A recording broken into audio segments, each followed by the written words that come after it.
3,000원이 넘었을 때 저는 일단 첫 번째 인버스를 손절했고요. 인버스를 손절했고요. 지금도 마이너스 한 20% 정도 네, 제 인버스 중이거든요. 네. 그래서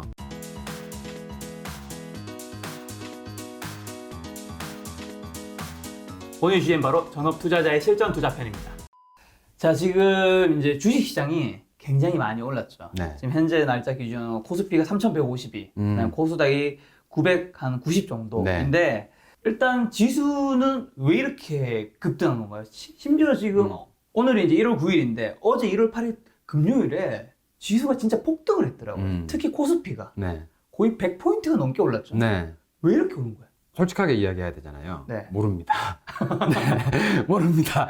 네. 모릅니다. 저는 전문가가 아니라서 그런 네. 걸 분석하는 사람은 아니라서 네. 이게 왜 올랐는지는 사실 잘 몰라요. 그런데 결론적으로 그 지수가 3월 이후부터 지금까지 폭락을 했을 때 기본적으로 우리나라 증시는 기관 외국인들이 매도를 하면 증시가 폭락하는 경우가 많았어요.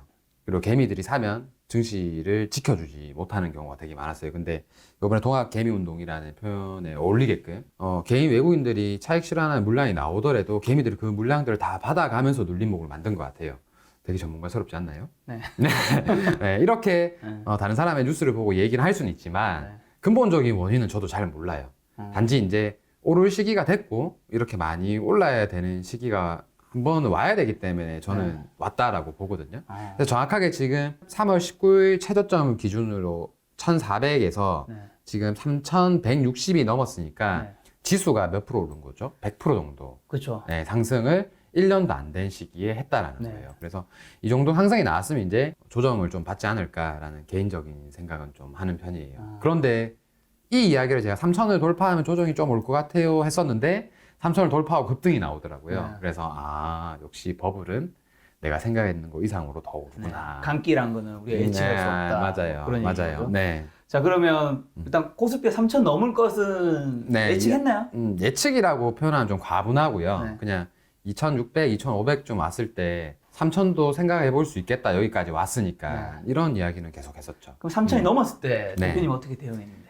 3,000원이 넘었을 때 저는 일단 첫 번째 인버스를 손절했고요. 인버스를 손절했고요. 지금도 마이너스 한 20% 정도 제 인버스 중이거든요. 그래서 물론 이제 단기 매매 수익으로 그 인버스 손실을 퉁치고 있긴 한데 생각했던 것만큼 저는 3,000이 넘어가면 계속 또 좀 인버스를 사모을 생각이거든요. 네, 다시. 그래서 그 전에 손절했어요. 손절을 언제 했었냐면 이때 2,700 돌파할 때 이때 했어요. 이때 돌파할 때 이제 손절을 하고 3,000이 넘어가면 다시 도전을 해야지 해서 며칠 전에 3,000이 넘었었잖아요. 이날부터 이제 들어갔는데 지금 또 마이너스 거의 한 10% 정도 되더라고요. 네. 그래서 3,000을 저는 찍고 이렇게 내려올 줄 알았는데 또 올라가더라고요. 그래서 요새는 제가 제 카페에 주간 전망을 올려요. 한 달에 한 번씩 제가 생각하는 지수에 대한 관측을 올리는데 다 틀렸어요. 진짜 농담 아니고 다 틀리는 것 같아요. 그래서 어느 순간부터는 제가 지수가 그냥 계속 원사이드로 상방향으로 갈 것 같으니까 하방으로는 내려오면 이 정도에서만 내가 어떤 특정 시나리오를 다시 세워야지라고 이야기를 하고 올라가는 것에 대해서는 이제 언급을 안 해요. 그게 벌써 한 4-5달은 된 것 같은 것 같아요. 올라가는 거에 대해서는 언급을 안 하는 이유가 위로는 이제 상방성은 제가 여태까지 경험해보지 못한 장이에요. 지금 장은. 15년 동안 제가 주식을 하면서 한 번도 이런 원사이드 방향으로 올라가는 주식시장을 저는 경험해보지 못했어요. 이런 높은 폭으로. 실제로 돈을 벌기 시작하고 나서부터는. 야, 그럼 이제 2021년 한국 증시 전망.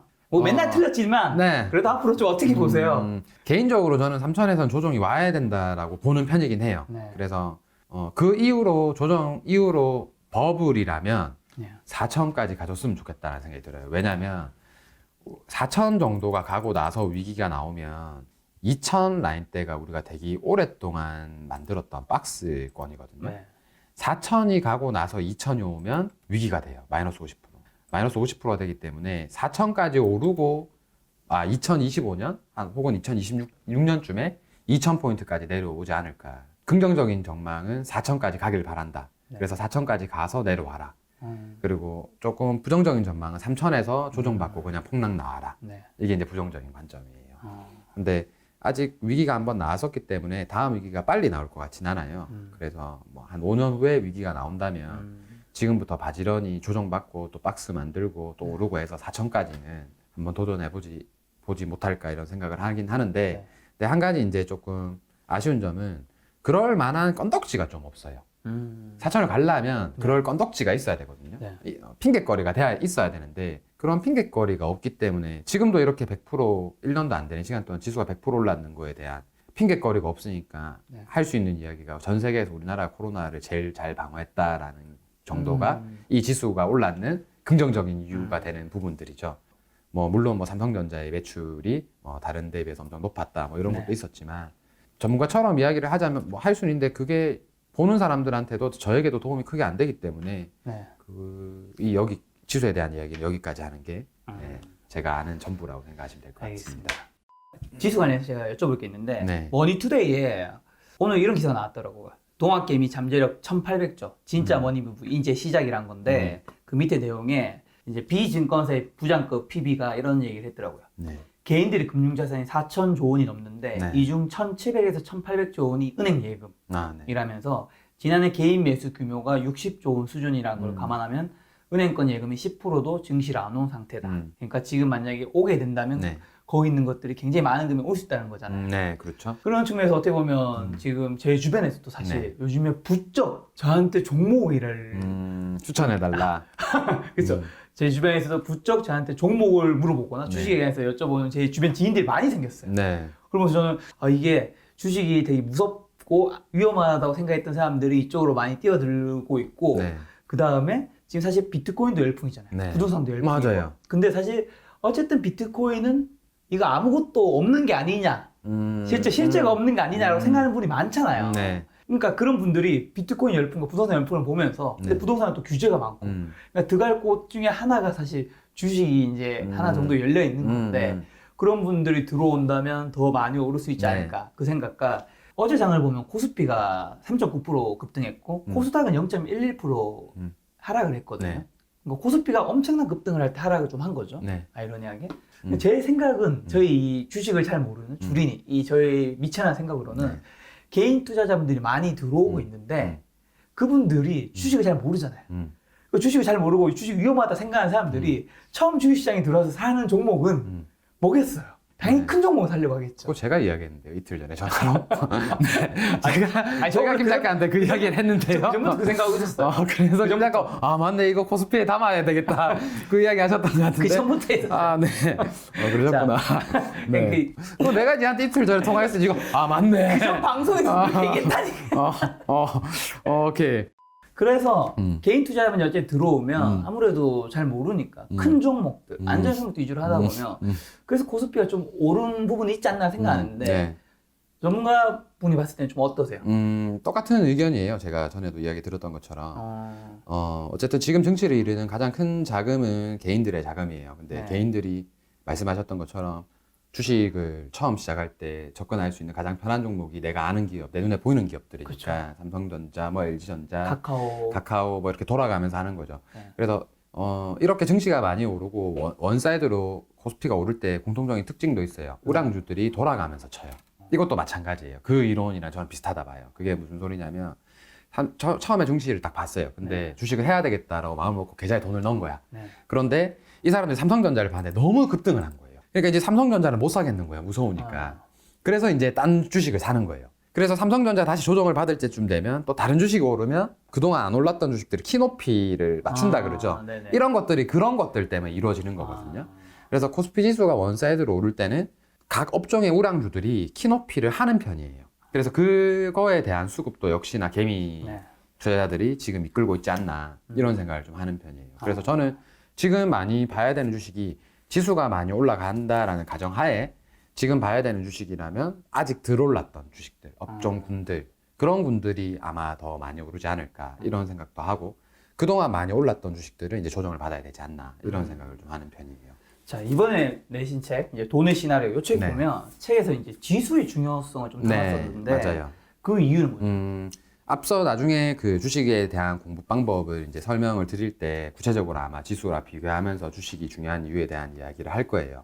우선 제가 지수가 되게 중요하다라고 이야기를 하는 이유는 많은 사람들이 지수를 알고는 있는데 지금 몇 포인트다? 그렇죠. 몇 포인트다 알고 있는데 지수를 깊게는 공부를 안 해요.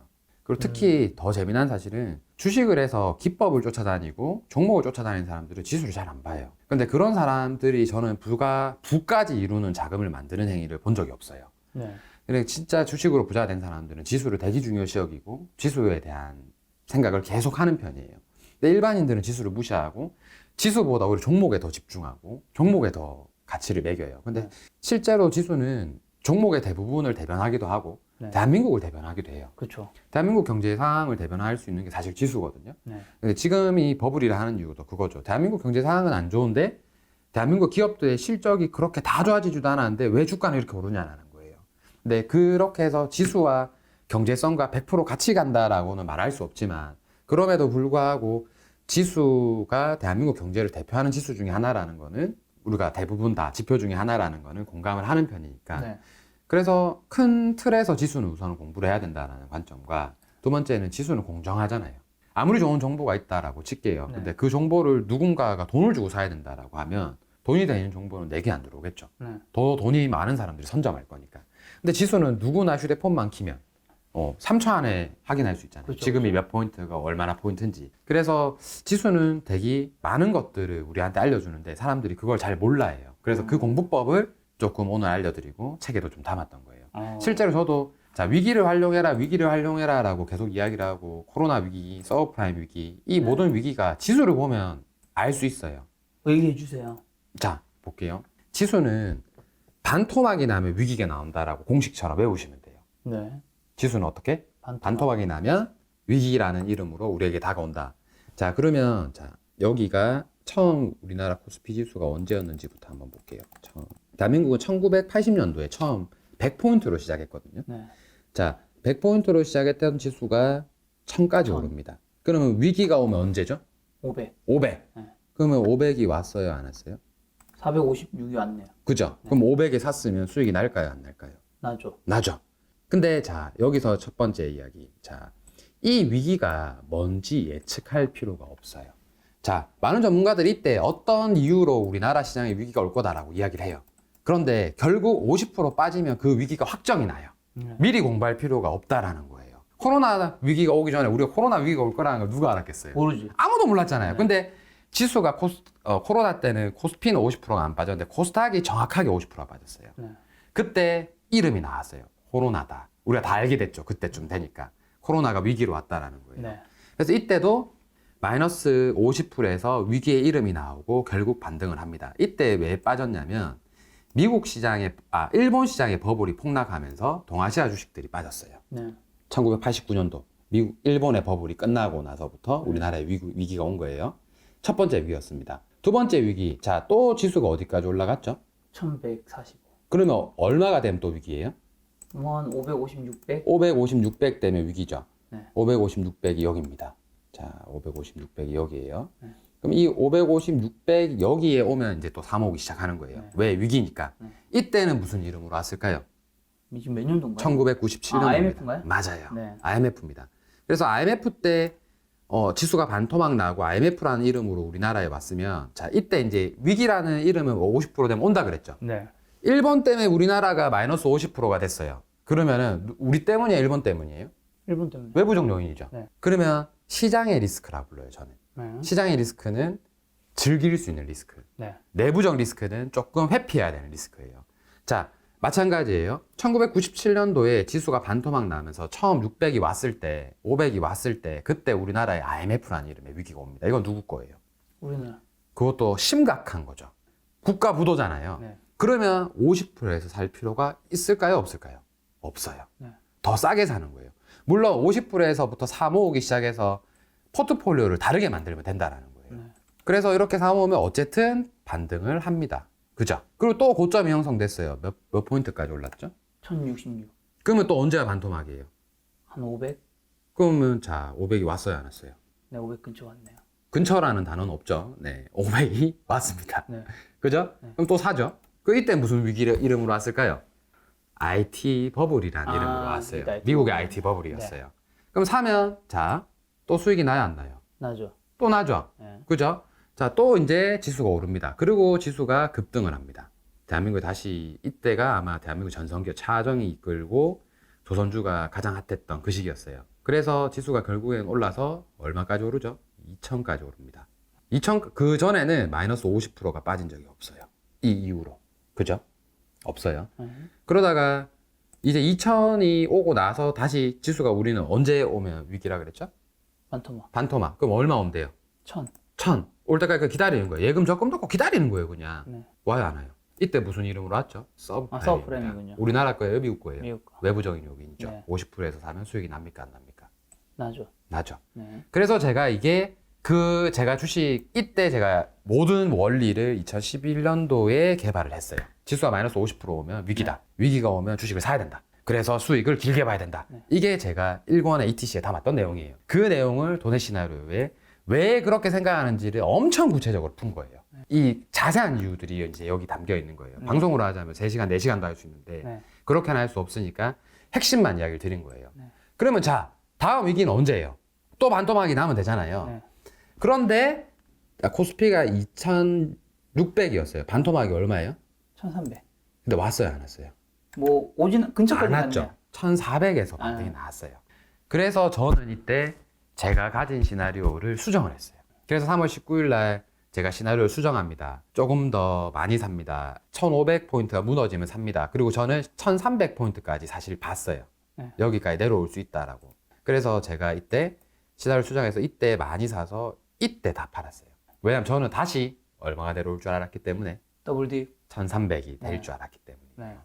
그래서 저는 이렇게 생각을 하고 말았었는데 책을 보신 독자분 한 분이 저에게 너무 감사합니다라는 메일과 DM이 온 거예요. 네. 그래서 아니 어떻게 왜 감사한지 이제 저는 물어봤죠. 수익을 엄청 많이 봤대요, 주식으로. 그래서 지수가 반토막이 나서 샀대요. 그래서 저는 코스피 지수를 이야기했는데요 라고 했더니 저도 몰랐어요. 코스닥 지수가 정확하게 반토막이 난 거예요. 자, 고점이 몇 포인트였죠? 932. 반토막 하면 얼마죠? 460, 70? 400, 한 60, 70 정도 되겠죠? 네. 470이 처음, 60, 70 처음 온 날이 네. 대한민국 최저가였어요. 몇 월 며칠이었죠? 3월 19일. 19일입니다. 네. 대표님 책 보고 코스닥 종목을 나는 많이 사니까 네. 코스닥 지수를 봐서 마이너스 반토막이 났을 때 네. 사서 수익을 냈다라는 거예요. 저보다 훨씬 뛰어나죠. 저는 코스피만 봤는데. 네. 이처럼 지수를 활용해서도 지금 투자를 잘할 수 있어요. 네. 봐봐요. 잘할 수 있죠. 잘할 수 있죠. 네. 그러면 우리가 쓸데없이 근데 이 당시에 많은 사람들이 여기서 주식을 시작했기 때문에 지수가 저점일 때 대부분의 지금 돈을 번 사람들이 주식을 시작을 했어요. 네, 그래서 맞아요. 이 시기에 주식을 시작을 했기 때문에 대부분의 사람들이 그냥 돈을 번 거예요. 맞아요. 번 거예요. 그런데 만약에 여러분들이 이 시기가 아닌 이런 시기에 주식을 시작했다라고 하면 이 시기까지 버틸 수 있었을까라는 거를 고민을 하셔야 된다는 거예요. 왜냐하면 주식 지금 잠깐 해서 1, 2천을 벌든 1, 200을 벌든 1, 2억을 벌든 그거 벌고 안 할 거 아니잖아요. 네. 우리가 주식 공부를 하고 투자를 하는 이유는 전부 다 부자가 되기까지 가기 위함 아니까요? 그렇죠. 그잖아요. 그렇죠. 그런데 지금 내가 겨우 뭐 몇천 벌고 몇 억 번 게 부자라고 되는 돈 공부는 아니었잖아요. 그런데 그거를 가지고 내가 다 잃었다라고 생각을 하고 주식을 되게 쉽게 보시는 분들이 생길 거란 말이에요. 네. 제가 과거에 2004년도, 5년도에 시작해서 2027년에 내가 천재인 줄 알았던 것처럼 네. 제가 과거에 그랬던 것처럼 지금 그런 분들이 많이 생길 거란 말이에요. 근데 저는 이 폭락 한 방에 주식을 접었어요. 그래서 여러분들은 그렇게 되지 말라는 거예요. 여러분들 실력인지 그게 진짜 여러분들이 선택해서 여러분들이 공부를 해서 만든 실력으로 얻은 돈인지 네. 아닌지를 정확하게 판단을 할 수 있어야 된다는 거예요. 저는 이때 제가 실력으로 번 줄 알았어요. 근데 생각해보니까 이때 사서 돈 잃었는 사람이 없었어요. 근데 결국에는 딱 1년 만에 대부분 어려워지는 거죠. 그래서 큰 돈을 잃는 사람들도요, 다 마찬가지예요. 이런 상승장에 큰 돈을 자기 실력보다 큰 돈을 벌었던 사람들이 이런 하락장에 전 재산을 다 잃어요. 그런 우를 범하지 않았으면 싶겠다라는 게 지금 주식을 아는 사람들한테 너무 해주고 싶은 말이에요. 물론 지금 번 돈까지는 잃어도 돼요. 저도 저 때 버틸 수 있었던 거는 펀드로 그 지수가 좋았을 때 올렸던 수익이 제 실력인 줄 알고 주식을 시작해서 다 알렸거든요. 지금 여러분들이 번 돈까지 잃어도 멘탈이 깨지지 말고 공부를 하시라는 거예요. 그리고 여러분들이 너무 과한 돈을 내가 벌고 있다라고 하면 늘 경계하시라는 거예요. 네. 그리고 그 이상의 돈은 가급적이면 넣지 마시라는 거예요. 이렇게 생각을 하다 보면 자, 다음 또 위기가 오겠죠, 언젠가? 오겠죠. 오겠죠. 그럼 그때까지 그냥 열심히 적금 넣고 저축해도 돼요. 저는 그래서 적금 저축도 하면 바보라고 이야기를 하는데 실력 없이 그 돈으로 수익 내는 게 더 바보 같은 짓이에요. 지금 지수가 이렇게 오른다고 막 조급하게 막 맞아요. 할 필요가 없어요. 내가 내 관점이 있으면 돼. 방금 제가 관점을 하나 심어드렸잖아요. 마이너스 50%올 때까지 기다리세요. 적금 예금 넣고 그때 왔을 때 당신들이 뭘 살 건지 고민하세요. 저는 5년 안에 또 온다 봐요. 그래서 지금 있는 돈으로 주식 날고 긴다 잘 해봐야 어차피 20억, 30억 벌 사람 별로 없어요. 그러니까 굳이 지금 내 전 재산을 다 투여해서 무리한 투자 행위는 안 했으면 좋겠다는 거예요. 어쨌든 지수가 50% 정도 하락했을 때 네. 매수를 하고 네. 매도는 길게 보고 매도를 해라. 이거만, 이 간단한 원칙만 가지고도 지수를 공부해야 되는 이유가 충분하죠. 근데 제가 의문이 드는 게 네. 지금 대표님이 이 차트를 가지고 얘기하는 네. 건 다 이해가 돼요. 네. 근데 다른 나라의 문제는 네. 50%. 네. 그쵸? 네. 서브프라임이라든가. 우리나라의 문제가 됐을 때는 네. IMF 때는 몇 퍼센트 떨어졌죠? 정확하게는 한 80% 가까이도 떨어졌어요. 80%죠. 네. 그리고 이번에 코로나 때는 한 50%가 좀 안 떨어진 됐어요. 거죠. 안 됐어요. 아니, 45%. 코스닥 코스닥은 기준으로. 50%. 네, 어쨌든 한 45에서 네. 50%, 뭐 네. 코스피 코스닥. 네. 근데 그렇게 말할 수도 있지만 네. 다르게 생각하면 음. IMF는 우리나라의 문제였지만 네. 코로나는 우리나라의 문제이기도 했고 전 세계의 문제였잖아요. 네. 그러니까 사실 IMF 때보다 더 떨어질 수도 있고. 네, 맞아요. 그러니까 말하기 나름인 거잖아요. 그래서 50%대는 그냥 사는 거예요. 50대는 그냥. 네, 그냥 사는 거예요. 근데 이때 이런 거예요. 내가 1억 있다? 네. 근데 50%에 내가 비중으로 50%, 5천만 원짜리 살 건지. 네. 아니면은 IMF 같은 거다, 지금 위기는. 네. 그래서 3천만 원을 살 건지. 네. 이것만 정하면 되는 거잖아요. 어쨌든 50%에 사야 돼요. 사는데 어떻게 살 거냐를 고민하면 된다라는 거예요. 그 구체적인 내용들을 다 여기 담아놨어요, 책에. 네. 어떻게 사면 되고, 어떻게 어떤 위기가 어떤 위기로 올 것이고, 이런 것들에 대한 위기를 판단하는 기준이나, 그리고 그때 어떤 추천 비중, 제가 가지고 있는 추천 비중도 담아놨어요. 또 하나, 그러면 나는 위기만 기다려야 되면 너무 재미가 없는데요. 이런 분들도 계세요. 지수는 우상향하죠. 네. 네. 그러면 그냥 펀드 하세요. 딴 거 하지 말고 펀드 하면 돼요. 사놓고 그걸 계속 가지고 있고 판매하지 말고. 자, 그렇죠. 적립식으로 해야 돼요.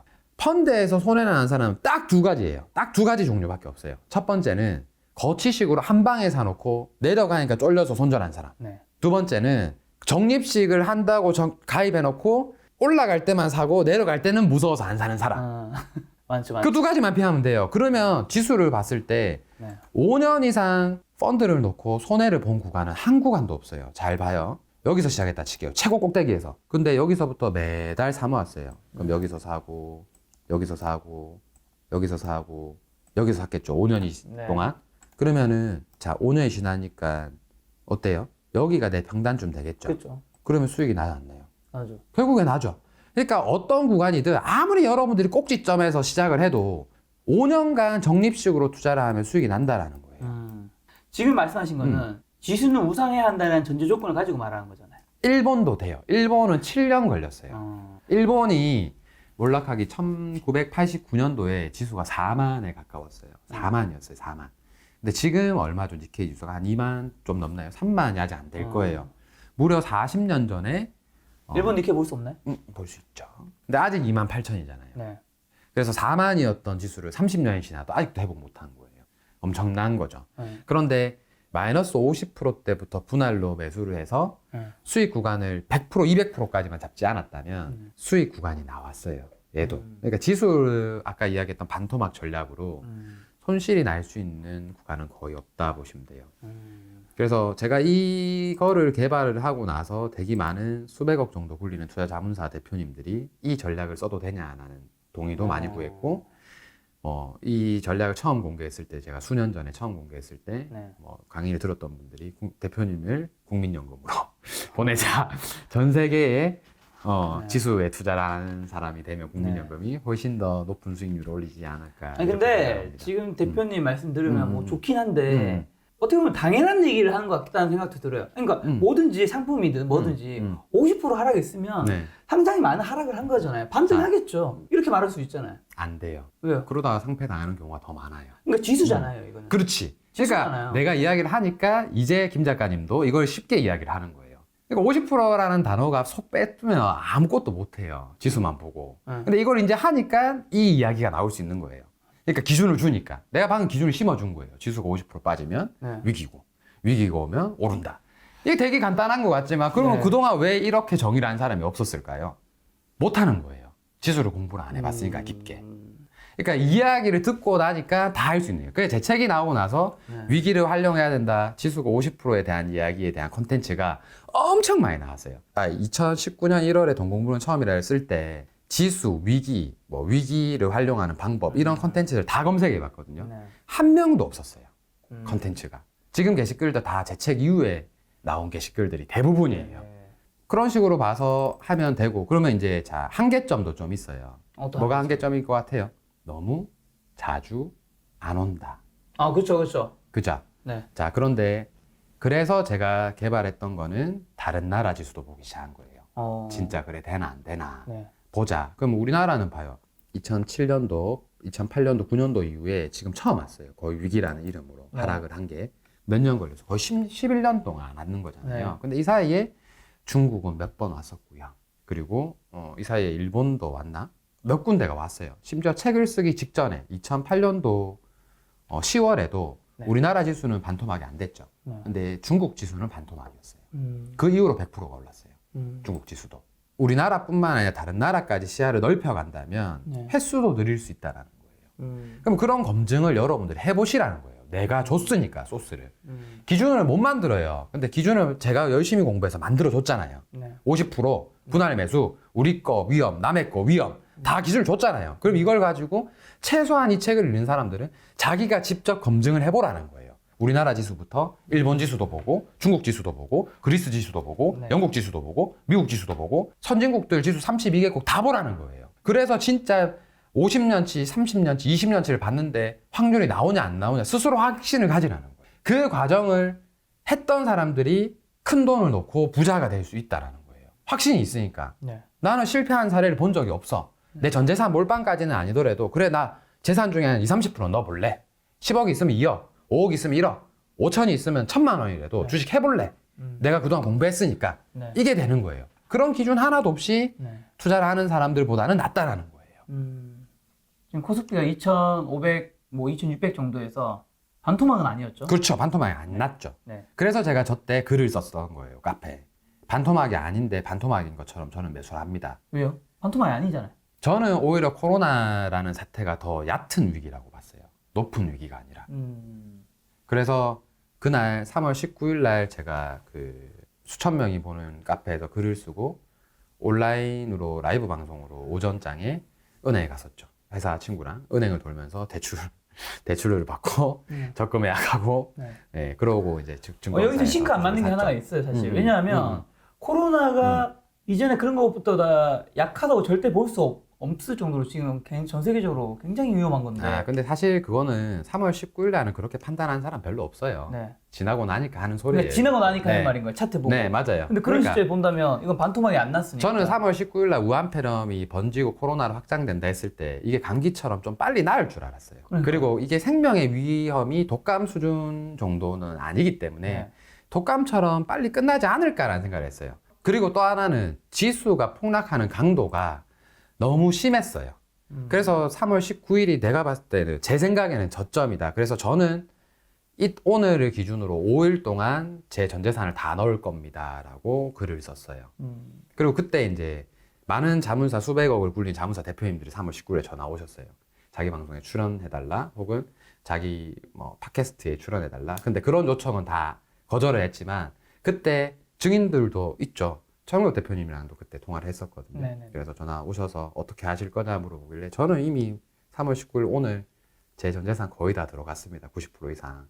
그래서 이때 만약에 1300으로 하락을 바로 했잖아요. 네. 그러면 저는 제 전재산의 30%에서 50%를 날릴 마음으로 들어갔던 거예요. 다행히 이제 5일 만에 반등이 나와서 요날 이제 제가 거진 다 팔았어요. 어떻게 보면 근데 결과론적으로 좀 아이러니한 게 좀 하나가 있네요. 대표님은 코로나가 이전의 전염병보다 심하지 않을 거라 생각했던 거잖아요. 네. 그렇죠. 그래서 반토막이 찍기 전에 산 거죠. 그렇죠. 그렇죠. 네. 근데 실제로 결과론적으로 봤을 때는 코로나는 이전의 전염병보다 훨씬 더 심한 거예요. 맞아요. 그러니까 결과론적으로 봤을 때는 지수가 더 떨어졌을 수도 충분히 있는 거예요. 맞아요. 그러면 저는 전 재산의 30%에서 네. 50%를 날리겠다는 마음으로 들어간 거예요. 이게 경험치예요. 삶 속의 가치가 주식이다. 소비자의 지갑으로부터 매출이 생기고 매출로부터 이익이 나오고 이익이 가치를 만들고 가치가 주가를 만든다. 결국 투자는 우리의 삶이다. 우리는 그 속에서 기업을 찾아야 한다. 지난번 인터뷰했던 가치 투자의 대가 에셋플러스 자산운용 강방채 회장의 말씀입니다. 많은 분들이 물어보셨습니다. 어떻게 하면 강방채 회장의 펀드에 투자할 수 있냐고. 그래서 준비했습니다. 에셋플러스 자산운용에서 투자자를 위한 언제 어디서든 손쉽게 투자할 수 있는 펀드 매매에 에셋플러스 앱으로 강방채 회장과 함께하는 투자 되시기 바랍니다. 영상 아래의 내용 설명란에서 다운로드 받을 수 있습니다.